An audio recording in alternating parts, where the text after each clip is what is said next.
जीवन में सही व्यक्ति असफल होइथाए जो व्यक्ति केवल चिंता ही करिथांती किंतु कर्म करती नाही। नमस्कार बंधुगण, आपण मानंकु मोर एही चैनल को स्वागत। आज रही कार्यक्रम कन्या राशि पाई बहुत गुरुत्वपूर्ण अछि। आज रही वीडियो रे आमे जानिबा कन्या राशि पाई एही अक्षय तृतीया परर समय बहुत अधिक शुभ रहिबाकु जाउअछि। कारण राशि चक्र रे समस्त ग्रह मानक मध्यरे किछि बड़ परिवर्तन हेबाकु जाउअछि, जहा द्वारा कि आपणकर जीवन पूरापूरी बदलिबाकु जाउअछि।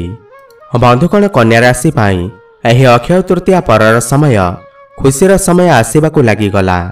आपणकर प्रेम, शिक्षा, पारिवारिक, आर्थिक एवं चाकरी व्यवसाय किपरि रहिब एवं आपणक पाई कौन प्रतिकार रहिछि ताहा मध्य जानिबा। ताहा सहित भिडियोटीर मध्यभाग रे आपणको गोटिए प्रश्न पचारा जिव। सेही प्रश्नर उत्तर जदि आपण सटीक भावरे देई दियंती तेबे आपणको श्रेष्ठ दर्शक भावरे विवेचना करा जिव। ताहा सहित कन्या राशि पाई कौन सब भल रहिछि बा खराब रहिछि ताहा मध्य जानिबा।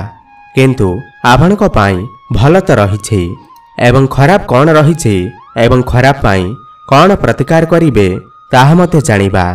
एहा पूर्वरु जदि आपणकर भी कन्या राशि होइथाए एवं आपण भी ईश्वरंकु सच्चा हृदय रे भक्ति करुथांती, विश्वास करुथांती, ताहले एही भिडियोटी को लाइक करी कमेंट बॉक्स रे जय जगन्नाथ, जय मां लक्ष्मी अवश्य लिखि दियंतु।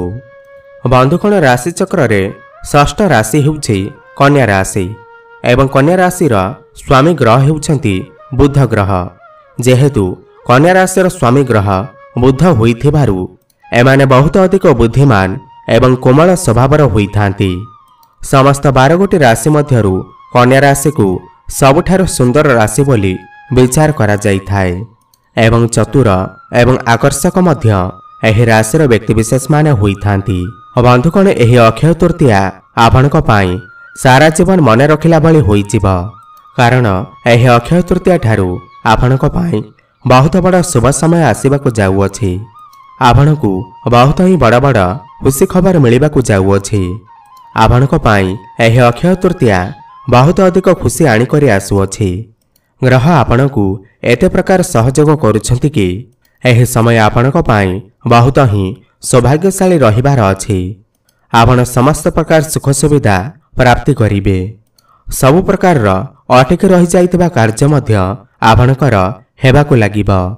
सूर्य, बुध एवं शुक्र तांकर सप्तम दृष्टि रे आपणकर धन भाव को देखुछंती, जहा फल रे आपणको एही अक्षय तृतीया पर ठारू आकस्मिक धन प्राप्ति होई पारे। आपणकर फाइनेंशियल ग्रोथ होई पारे। आपण आपणकर बाणी द्वारा किछि रोजगार करि पारंती। घर परिवार रे आपणको सहाय्य एवं सपोर्ट मिलिब। पारिवारिक सुख आपण प्राप्ति करिवे। किंतु आपण एही समय मध्यरे आपणकर बाणी रे नियंत्रण रक्षा करंतु।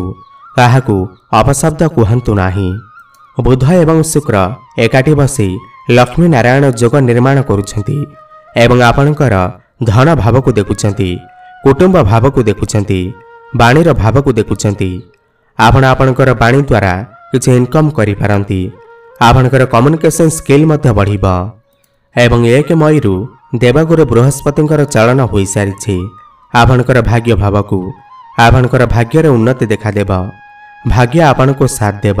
बृहस्पति एवं बुधदेव आपणकर कर्म क्षेत्र रे किछि परिवर्तन आनी पारंती। तेबे बंधुगण, आपणक पई प्रश्न हेउछि प्रभु गणेशंकर वाहन किए?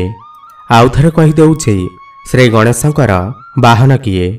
आपण जदि एही प्रश्नर सठिक उत्तर जानिछंती तेबे आमकु कमेंट बॉक्स रे निहाती जणांतु। आपणको निश्चिंत भावरे श्रेष्ठ दर्शक भावरे विवेचना करा जिव। देखंतु, कन्या राशिर व्यक्तिविशेष मानक उपरे मां लक्ष्मीकर कृपा दृष्टि पड़िबाकु जाउअछि, जहा द्वारा कि एही अक्षय तृतीया ठारू आपणकर केबे भी धनर अभाव हेबो नाही। एही अक्षय तृतीया ठारू आपणकर केवल लाभ ही लाभ हेबाकु जाउअछि एवं आपणकर सबु प्रकार दुख समस्या कष्ट दूर हेबाकु जाउअछि एवं आपणकर राशि उपरे मांकर आशीर्वाद मध्य प्राप्ति हेबाकु जाउअछि। आपण एही समय मध्यरे अनेक प्रकार खुशीर समय अतिबाहित करिवे।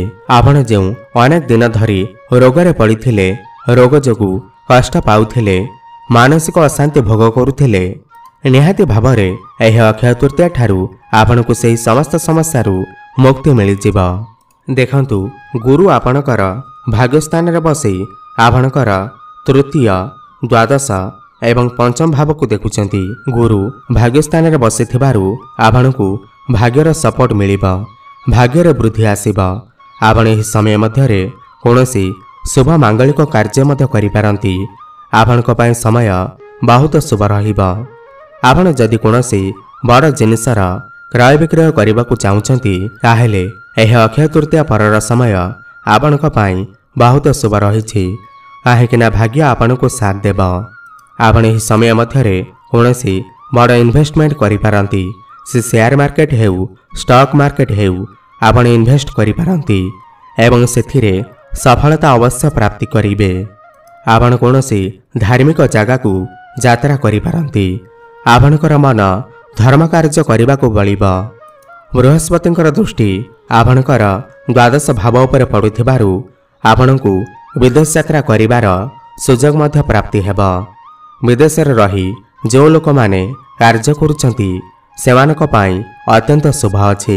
इम्पोर्ट एक्सपोर्ट र काम करुथिबा लोक मानकू अनेक सफलता प्राप्ति हेबा।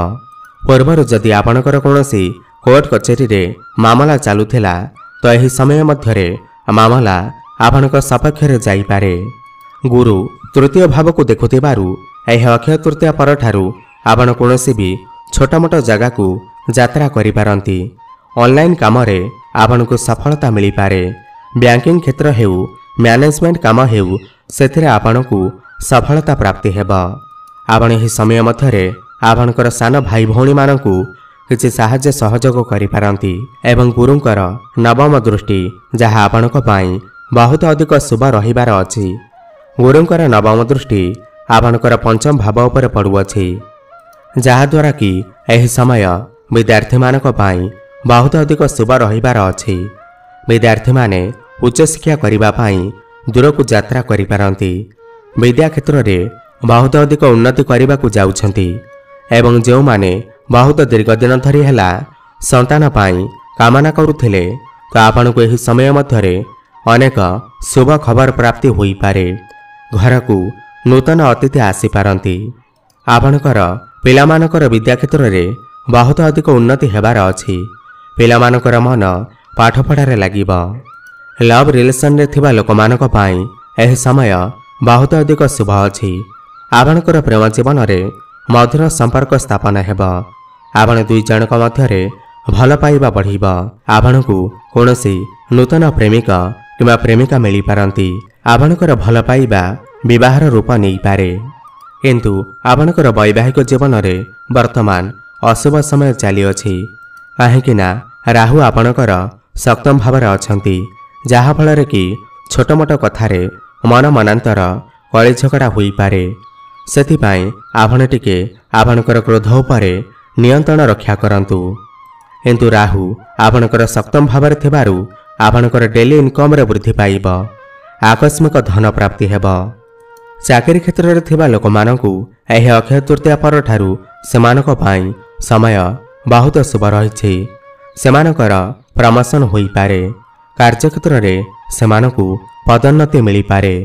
ऊपर ऑफिसर को सहयोग आपणको प्राप्ति हेबा एवं जेउ मानक पाखरे रोजगार करिबा पय कोनोसी पंथा नाही, बेरोजगार अछंती तो सेमानकू एही समय मध्यरे नूतन चाकरी मिली पारे एवं व्यापार वाणिज्य करुथिबा लोकमानक पय एही समय बहुत अधिक शुभ रहिबार अछि। व्यापार रे बहुत अधिक उन्नति देखा जिबा। आपणकर फाइनेंशियल ग्रोथ हेबा। डेली इनकम बढ़िबा। व्यापार रे नुआ नुआ आइडिया आपणक मन को आसी पारे। आपण कोनोसी नूतन व्यापार मध्य आरंभ करि पारंती। तेबे कन्या राशि पय एही अक्षय तृतीया परर समय बहुत अधिक शुभ रहिबार अछि एवं जहाँ भी किछि अशुभ रहुअछि ताकू दूर करिबा पय आपण प्रत्येक दिन हनुमान चालीसार पाठ करंतु एवं कुकुर को किछि खाइबा को दियंतु एवं बुधवार दिन गाई को सबुज चारा खाइबाकु दियंतु एवं गणेशंकर आराधना करंतु शुभफल प्राप्ति हेब। आपणकर जीवन मंगलमय हेउ यह मोर प्रभु जगन्नाथଙ୍କ निकटरे एतिकी प्रार्थना। धन्यवाद।